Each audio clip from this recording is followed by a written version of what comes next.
అందరికీ నమస్కారం. నా పేరు పద్మనాభం. నేను విజయనగరం నుంచి వచ్చాను. గోవులు నమ్మకండి.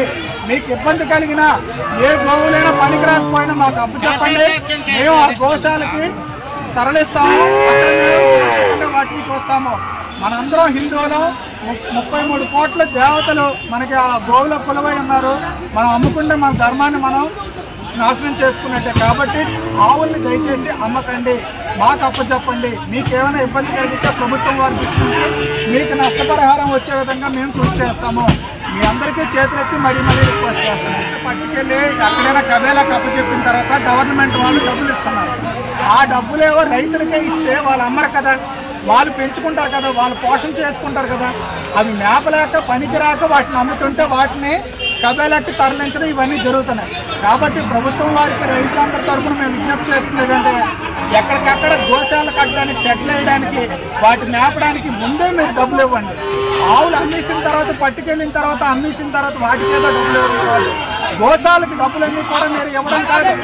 గో సంరక్షణ రైతుల దగ్గరే జరగాలి, రైతులే చెయ్యాలి. రైతులు చేయడానికే ప్రభుత్వం వారు సహకరించాలని కోరుతున్నాం.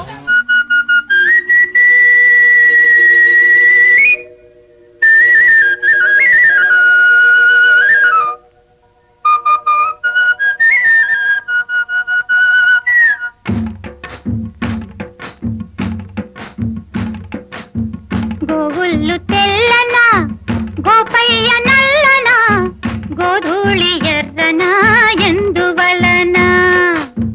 గోవుళ్ళు తెల్లనా, గోపయ్య నల్లనా, గోధూళి ఎర్రనా ఎందువలన?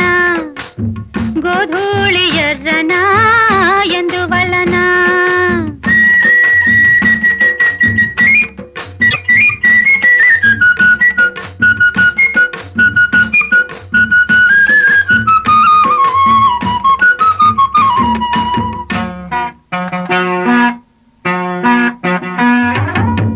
తెల్లావు కదుపుల్లో కర్రావులుండవా?